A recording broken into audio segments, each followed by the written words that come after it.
Hello friends, welcome to tutor manta training. इस tutorial में आपको हम लेआउटर में ट्रांसफॉर्म ऑप्शंस की फ्रेमिंग के बारे में बताएंगे। किस तरीके से आप किसी क्लिप को जूम इन, जूम आउट और स्केलिंग एंड रोटेशन का प्रयोग आप की फ्रेमिंग के द्वारा करते हैं। इस क्लिप में स्केलिंग, रोटेशन और डिस्टॉर्शन के लिए की फ्रेमिंग लगाना चाहते हैं तो क्या करें, यहाँ क्लिक करें, F7 का प्रयोग करें तो भी आपका लेआउटर यहाँ पे आ जाएगा। यहाँ पर भी क्लिक करेंगे तो भी आपका लेआउटर ओपन हो जाएगा, या इस लोकेशन पे ऐसे क्लिक करेंगे लेआउटर ऑन हो जाएगा। F7 करने पर भी लेआउटर ऑन हो जाएगा। आप कहीं से भी इसको आप ऑन ऑफ कर सकते हैं। अब बारी आती है ट्रांसफॉर्म। हम 2D में ट्रांसफॉर्म करके बताते हैं। सबसे पहले हम आपको यहाँ एक राइट साइड में दो ऑप्शन है आपको बताना चाहते हैं। एक परसेंटेज है और दूसरा जो है ना पिक्सल है। इसका मतलब ये होता है यहाँ पर जो ये यूनिट्स हैं, इन यूनिट्स को आप किस तरह प्रयोग करना चाहते हैं। एज ए परसेंटेज यूनिट के तरीके से प्रयोग करना चाह रहे हैं। पिक्सल पे क्लिक करेंगे तो सारी यूनिट आपकी पिक्सल में परिवर्तित हो जाएंगी, और यदि आप प्रतिशत में करेंगे तो प्रतिशत हो जाएंगी। इसके अतिरिक्त आप इस बटन पर भी क्लिक करके आप इसको जो है ना पिक्सल और प्रतिशत में परिवर्तित कर सकते हैं, जब भी चाहें, जहां चाहें। इसलिए आपको ये ध्यान रखना होता है। कभी कभी क्या होता है कि आपका ये गलती से इस पर क्लिक हो जाता है और ये पिक्सल में परिवर्तित हो जाता है और आपको काफ़ी प्रॉब्लम हो सकती है। जैसा कि पिछले ट्यूटोरियल में हमने जानबूझ के किया था आपको बताने के लिए, शायद आप लोगों को कुछ दिमाग में कोई क्वेश्चन उठे, इसलिए इस ट्यूटोरियल में हमने आपको इसके बारे में बता दिया है। चलिए सबसे पहले आगे अब चलते हैं यहाँ पे पैरामीटर्स में। जैसे कि हमने आपको क्रॉपिंग के समय बताया था कि आप यहाँ पर की फ्रेमिंग करना है, तो यदि आपको की फ्रेमिंग नहीं करना है, ये नॉर्मली आपको सामान्य तौर से स्केलिंग करनी है, तो आप यहाँ से प्रीव्यू विंडो में भी आप ऐसे स्केल कर सकते हैं और आपकी क्लिप छोटी हो जाएगी। लेकिन आप ये चाहते हैं आपकी की फ्रेमिंग के द्वारा स्केलिंग हो, आप क्लिप को मूवमेंट होते हुए देखना चाह रहे हैं, तो आप सबसे पहले आप क्या करेंगे, आपको हमने बताया था पिछले ट्यूटोरियल में, आपको लेआउटर को ऑन करना होगा। यहाँ पर लेआउटर पे क्लिक करें तो आपका लेआउटर ऑन हो जाएगा। लेआउटर ऑन होने के बाद आपको उस लोकेशन पे प्ले हेड को ले जाना होगा जहाँ से आप की फ्रेमिंग चाहते हैं। जैसे इसमें हम ये चाहते हैं कुछ समय ये वीडियो फुल स्क्रीन चले, उसके बाद छोटा हो जाए और सेंटर में एक जगह चला जाए, फिर बाद में उसकी हम पोजीशन चेंज करेंगे रोटेशन के साथ। तो यहाँ पे हम इसको बनाने के लिए सबसे पहले आपको यहाँ पर की फ्रेम एक्टिव करते हैं। की फ्रेम एक्शन पे क्लिक करेंगे तो सारी की फ्रेम आपकी एक्टिव हो जाएंगी। आप उसके बाद आप उस फ्रेम पर ले जाएं जहाँ तक आप इस वीडियो को फुल फ्रेम देखना चाहते हैं, तो इस पर दोबारा से की फ्रेम करें। इस वाले ड्यूरेशन में कोई परिवर्तन नहीं होगा। अब हम यहाँ से चाहते हैं 50% स्केल इसकी छोटी हो जाए, तो आप इसको हम क्लिक कर देते हैं और की फ्रेम जनरेट कर दिया। अब यहाँ पे इसकी स्केलिंग के लिए आपके सामने ऑप्शन है स्ट्रेच। आप यहाँ इसको 50 कर दीजिए। देखिए ना, सामान्य तौर पर सीधा ये 50% हो गया है। ये आप यहाँ वैल्यू इसकी सेट करके भी 50% कर सकते हैं, या इसको हम फिलहाल 100 करते हैं। अब आगे चलते हैं। यदि आप यहाँ से इसको आप फिल कर ऐसे कम या ज़्यादा कर सकते हैं। यहाँ डायरेक्ट इसकी स्पीड लिख सकते हैं, डायरेक्ट इसकी वैल्यू लिख सकते हैं। 50% करने के लिए यदि हम इसकी 100% दोबारा करें तो आप इस लोकेशन पे जा करके यहाँ से भी इसकी वैल्यू को आप टाइप कर सकते हैं, तो 100 हो जाएगी। और यहीं से आप इसको कम या ज़्यादा कर सकते हैं। XY किसी पर भी आप कर दीजिए टाइम, इसकी ड्यूरेशन, इसकी वैल्यू को लिख देंगे किसी भी XY पे, तो यह 50% हो जाएगा। अब बारी आती है XY, किसी पर भी क्लिक करें और इसकी वैल्यू दोनों तरफ से ऑटोमेटिक छोटी हो जाती है। यह इसलिए होता है कि यहाँ पर एक नीचे ऑप्शन दिया होता है प्रिजर्व फ्रेम एस्पेक्ट्स। यदि यह ऑप्शन ऑन है तो आप इन दोनों में से किसी भी की वैल्यू को आप कम या ज़्यादा करेंगे, उसका इफेक्ट दोनों पर ही होगा। इसलिए आप स्केल करते समय आप इसके लिए कोई फ़र्क नहीं पड़ता, लेकिन ये ऑन होना चाहिए। यदि आप अलग अलग तरीके से करना चाहते हैं तो आप देखिए, इसकी वैल्यू हमने 100 कर दिया, हो गई। अब यहाँ प्रिजर्व फ्रेम हटा देते हैं, इसकी वैल्यू आप 50% कर दीजिए। अब देखिए, इसको हटाने के बाद यदि हमने x की वैल्यू 50% किया है तो केवल x से ये 50% हुआ है, और y से करेंगे, y से कर देते हैं 25। तो अब आप देखिए वाई अलग शेप में हो गया और एक्स अलग शेप में हो गया। ये सारा कमाल आपका फ्रेम एस्पेक्ट का है। तो हम फ्रेम एस्पेक्ट पे ऑन करते हैं, उसके बाद इसकी वैल्यू 50% कर दी है। ये तो आपको हमने समझाने के लिए किया था क्यों करते हैं। 50% करने के बाद जब आप देखेंगे तो ये देखिए की फ्रेम, और यहाँ पर इसकी वैल्यू 100 थी, यहाँ पर इसकी वैल्यू आपकी हो गई है 50%। तो अब आपके इन दोनों की फ्रेम के बीच में आपने जो वैल्यू चेंज किया उसका परिवर्तन आपको ऑन स्क्रीन दिखाई पड़ेगा। ये देखिए, ये देखिए।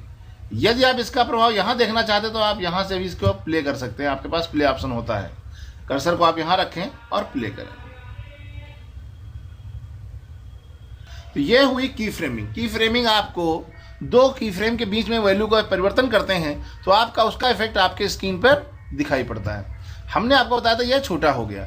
अब हम चाहते हैं कि कुछ समय तक ये स्टैटिक यहीं पे रुका रहे। यदि आपको इसी तरह रोकना है कुछ फ्रेम, तो उतने फ्रेम आगे लेके जाएं जितने फ्रेम आप यहाँ इसको रोकना चाहते हैं, और यहाँ पर की फ्रेम जनरेट करें और इसमें किसके वैल्यू में कोई परिवर्तन ना करें, और इस बटन पे क्लिक करके प्रीवियस की फ्रेम पे जाएं।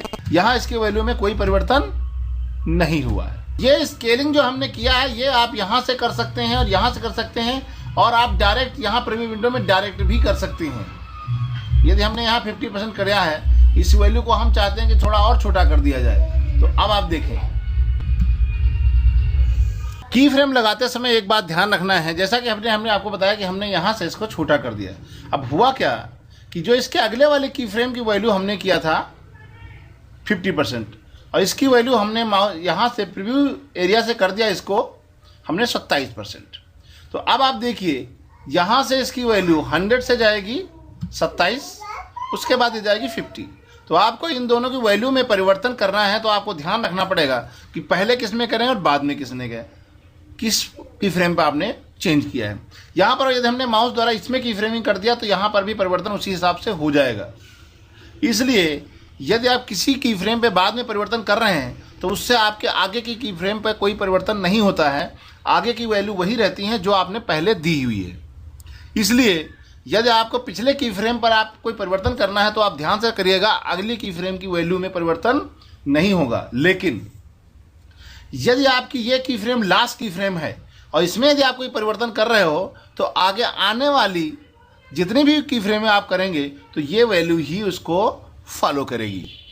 इसका एक और अच्छा तरीका, यदि आपने इसकी 27% रखना तो इसको आप यहाँ से कॉपी कर लें, अगले की फ्रेम पे जाएं और यहाँ इसको पेस्ट कर दें। पेस्ट करने से आपकी ये वैल्यू आराम से हो जाएगी। गलती से किसी के बीच की ड्यूरेशन कम या ज़्यादा हो तो उनको आप सेलेक्ट करके इनको हम आगे की ओर बढ़ा सकते हैं, कहीं पर भी इनको किसी पोजीशन पे, यहाँ तक कि आप इनको क्रॉस भी ले जा सकते हैं।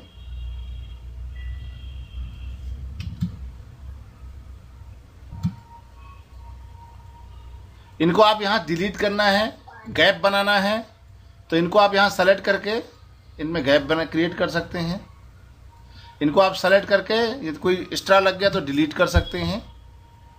इनके पोजीशन को दूर किया जा सकता है, इनको कॉपी किया जा सकता है। कॉपी करने के लिए देखिए यहाँ पर ऑप्शन है add, default, delete, cut. Cut हो गया। इसी क्लिप के आपको जो पोर्शन यहाँ से चाहिए सेलेक्ट ऑल करके सबको सेलेक्ट ऑल कर सकते हैं। इनको डिलीट किया जा सकता है। आपको जो इच्छा हो आप यहाँ से इसमें परिवर्तन कर सकते हैं। यह आपकी स्केलिंग हो गई। अब हम चाहते हैं यहाँ से ये स्केल होने के बाद कुछ फ्रेम यहाँ इसको होल्ड करते हैं, उसके बाद इसकी पोजीशन चेंज करते हैं। अभी तक हमने आपको स्ट्रेच के स्केलिंग करनी तो आप यहाँ से कर सकते हैं, स्ट्रेच से भी कर सकते हैं यदि आपको यहाँ पर ये प्रिजर्व फ्रेम है तो। इसके अलावा यदि हम इसकी पोजीशन में चेंज करना चाहते हैं, अभी आप देखिए ये सेंटर में आ रहा है। यदि हम चाहते हैं कि इन्हीं पे आपको इस पोजीशन चेंज करनी है या आगे कर, यहाँ हम आगे की फ्रेम जनरेट करते हैं और अब हम इसकी पोजीशन चेंज करते हैं। इसकी पोजीशन अभी सेंटर में है। यदि हम चाहते हैं कि इन दोनों के बीच में जब हम प्ले करें, इस लोकेशन पे जब हम प्ले करें तो ये मूवमेंट ऑटोमेटिक हमारा लेफ्ट में मूव कर जाए इस तरीके से। तो आप यहाँ से इसको हटाएं। अब आप देखें, ये देखिए मूव कर गया। इन दोनों फ्रेम के बीच में ये मूवमेंट हो जाएगा। ये मूवमेंट आप यहाँ से भी दे सकते हैं और यहाँ से भी दे सकते हैं और यहाँ से भी दे सकते हैं। यहाँ पर तीन तरीके से आप, तीन लोकेशन से आप इसकी पोजीशन को सेट कर सकते हैं। और वैल्यू फिल करने के लिए जैसा कि हम पहले बताएं, आप चाहें तो यहाँ से टाइप कर सकते हैं, चाहे तो इसको आप यहाँ से इसकी वैल्यू आप बढ़ा घटा सकते हैं माउस द्वारा। इसको परसेंटेज या पिक्सल में प्रयोग करना तो इस पर क्लिक करें, परसेंटेज में प्रयोग करना तो इसको करें। अब इसको हम 0 पे कर दें, ये हो गई, और यहाँ पे इसको हमने कर दिया 33%। अब देखिए, यदि आप स्क्रीन में इधर लेके जाना है तो आपको प्लस देना होगा और इधर लेके जाना है तो माइनस देना होगा। प्लस के साथ में वैल्यू देते हैं तो आपको प्लस लगाने की जरूरत नहीं होती है। यदि आपको इस लाइन के इधर लेफ्ट में मूव करना है तो आपको माइनस देना होगा। जैसे यहाँ पर आप माइनस प्रेस करेंगे तो देखिए डायरेक्ट ये यहाँ चली गई। तो इस चीज़ के बारे में आपको जानकारी होनी चाहिए कि आप कितने फ्रेम लेफ्ट की तरफ लाना है कि राइट की तरफ जाना है, तो प्लस रखना है या माइनस रखना है। इसी तरीके से आपको वाई में, ये एक्स में हो गया, वाई में यदि हम यहाँ पे 40 करते हैं तो नीचे की ओर मूव हो गया। यदि हम इसी को -40 करेंगे तो ये ऊपर की तरफ मूव कर जाएगा। तो अब आपको ध्यान रखना एक्स वाई में किस पोजीशन पे जाना है, यदि आपको डायरेक्ट फिल करना है तो। नहीं तो आप इसको अपनी आवश्यकता अनुसार देखें, माउस द्वारा आप यहाँ से स्क्रॉल बटन से आप इसकी वैल्यू को आप कम ज़्यादा कर सकते हैं, या इसको पिक करके आप कहीं पर भी रख सकते हैं। ये वैल्यू ऑटोमेटिक सेट हो जाएगी। ये देखिए हो गई, ऐसे क्लिक करके देखिए। हाँ, बस आपका ये प्ले हेड जो है आपके उस की फ्रेम पे होना चाहिए जहाँ पे आप कोई परिवर्तन करना चाहते हैं। यहाँ तक हो गया। अब हम 3-4 चीज़ों को एक साथ मूव करेंगे, एक रोटेशन को, एक स्केलिंग को और पोजीशन को। उसके बाद हम बताएंगे एंकर पॉइंट क्या है। यदि हम चाहते हैं कि ये एक साथ मूव करे सारे काम की अभी तक हमने आपको हर की फ्रेम पर अलग अलग वैल्यू बताई है, तो आपको मुझे लगता है समझ में आ गया होगा। लेकिन हम इन सारी चीज़ों को एक एक करके भी क्लिप पे प्रयोग कर सकते हैं और एक साथ एक ही फ्रेम पे सारी वैल्यू लगा सकते हैं। हम यहाँ पर गए, यहाँ की फ्रेम किया।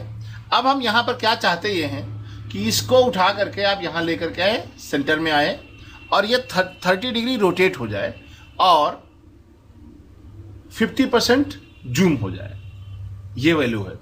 हम क्या करते हैं, यहाँ पर इसको सबसे पहले 30 डिग्री रोटेट कर दिया। ओके, पोजीशन दे दी। यदि हमको पोजीशन सेंटर में देना है तो 0 देनी होगी, 0 दे दिया, आ गया। और इसकी वैल्यू को यदि हम बढ़ाना चाह रहे हैं 50%, तो यहाँ हम इसकी वैल्यू को दे दिया 50%।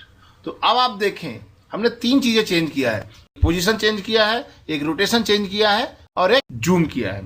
ये तीनों चीज़ें आपको यहाँ पर इफेक्ट करेंगी। यहाँ पर देखिए एग्जैक्ट सीधी है, जैसे जैसे ये आगे की ओर मूव करेगी ये धीरे धीरे करके 30% में रोटेट हो जाएगी और इसकी पोजीशन भी चेंज हो जाएगी और इसका ये जूम भी हो जाएगी। तो यानी आप एक सीध में एक की फ्रेम पर भी, एक फ्रेम पर कई सारे वैल्यूज़ को आप परिवर्तित कर सकते हैं, जैसा कि हमने यहाँ पे किया है। अब हम आपको बताना चाहते हैं कि एंकर पॉइंट क्या है। एंकर पॉइंट बेसिकली हम लोगों के लिए इस वीडियो के लिए सेंटर पॉइंट का काम करता है कि सारी वैल्यू उस पॉइंट को सेंटर मान करके वर्क करती हैं। वो है एंकर पॉइंट। एंकर पॉइंट ये 0 है। अभी यदि हम आगे चलते हैं, एक की फ्रेम और आगे लगाते हैं। ओके, अभी हम रोटेट करते हैं, सेंटर से रोटेट हो रहा है, right, you can see this. लेकिन यदि हम चाहते हैं कि ये यहां से रोटेट ना होकर के यहां से रोटेट हो या यहां से रोटेट हो, तो उसके लिए हमें क्या करना होगा, उसके लिए हमें एंकर पॉइंट को चेंज करना होगा। एंकर पॉइंट चेंज करने के लिए हमें यह ऑप्शन एंकर पॉइंट के लिए है। आप इस यहां से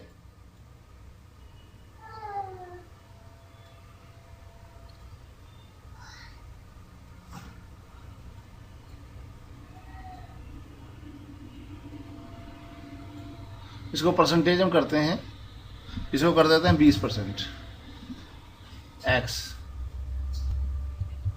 50%, क्योंकि ये 50% एक्स यहां पे हो गया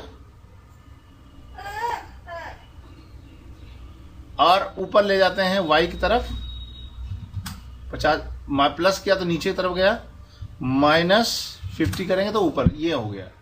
अब यहां पर इसका जो एंकर पॉइंट है ये इस एरिया पे आ गया है, इसकी वैल्यू को कम ज्यादा। अब हम यदि इसको रोटेट करेंगे तो ये इस तरीके से रोटेट होगा। एंकर पॉइंट से आपके वीडियो पे क्या अंतर आएगा ये आपको समझ, देखिए ये तो एंकर पॉइंट से जो आप वैल्यू की फ्रेम के ऊपर जो वैल्यू आप सेट कर रहे हैं उस वैल्यू को किस तरीके से मैनिपुलेट किया जाएगा, क्लिप के किस पोर्शन को सेंटर पॉइंट मान करके मैनिपुलेट किया जाएगा, उसके लिए हम लोग एंकर पॉइंट को एडजस्ट करते हैं। इस तरीके से हम इसको आप अपनी आवश्यकता अनुसार जहां भी चाहें वहां की फ्रेम लगा करके इसको रोटेट कर सकते हैं, क्रॉप कर सकते हैं, जूम कर सकते हैं, या जिसको फिर से हमको वापस इसके एक्चुअल फ्रेम में लेके आना है तो हम यहाँ पर की फ्रेम जनरेट करेंगे और सारे चीज़ों की वैल्यू को हम 0 कर देंगे। एंकर पॉइंट 0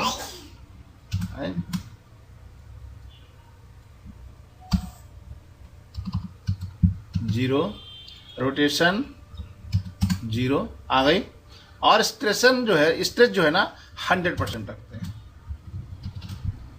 ये देखिए अब सारी वैल्यू हो गई। अब आप देखिए इतना सब कुछ करने के बाद आपकी मूवी आपके अनुसार मूवमेंट कर सकती है। आपको यदि वैल्यू पसंद है तो आप इसको रख सकते हैं। यदि कहीं पर कोई वैल्यू आपको फास्ट लग रहा है, जैसे ये वैल्यू बहुत फास्ट हो रही है, तो आप इसको ऐसे पकड़ करके इसको सेलेक्ट करें, इसके बीच में गैप क्रिएट कर देंगे। यदि गैप क्रिएट कर देंगे तो ये वही चीज़ उतनी स्लो में करेगा। ये 2 तरीके से काम करता है, एक तो टाइमिंग और वैल्यू। यदि आपकी टाइमिंग ज़्यादा है वैल्यू कम है तो स्लो चलेगा, टाइमिंग ज़्यादा है और वैल्यू कम है तो स्लो चलेगा। तो या तो आप वैल्यू में परिवर्तन कम करिए, वैल्यू में परिवर्तन ज़्यादा नहीं होना चाहिए तो स्लो होगा, ज़्यादा परिवर्तन करेंगे तो फास्ट हो जाएगा, या आपकी दोनों की फ्रेम के बीच में डिस्टेंस ज़्यादा होनी चाहिए तो आपको वैल्यू वो प्रॉपर तरीके से स्लो मोशन में दिखाई देगा। इस तरीके से आप की फ्रेमिंग करके आप अपने वीडियो को अपने मन मुताबिक स्क्रीन में पोजीशन कर सकते हैं, स्केल कर सकते हैं, रोटेट कर सकते हैं, और बॉर्डर यदि आपको लगाना है तो बॉर्डर भी लगा सकते हैं। लेकिन यदि आपको एक बार एनिमेशन करने के बाद यदि कोई परिवर्तन करना पड़ता है बीच में की फ्रेमों पे, तो इसको ध्यान रखिएगा कि जो परिवर्तन आप कर रहे हैं बीच में, आगे वाले की फ्रेम या पीछे वाले किसी भी की फ्रेम पर उसका इफेक्ट नहीं पड़ेगा, केवल उस की फ्रेम पर ही फर्क पड़ेगा। नहीं तो आपकी उसकी वैल्यू उसी हिसाब से मैनिपुलेट करके आपको आगे की फ्रेम पे लगाना होगा। Thank you for watching.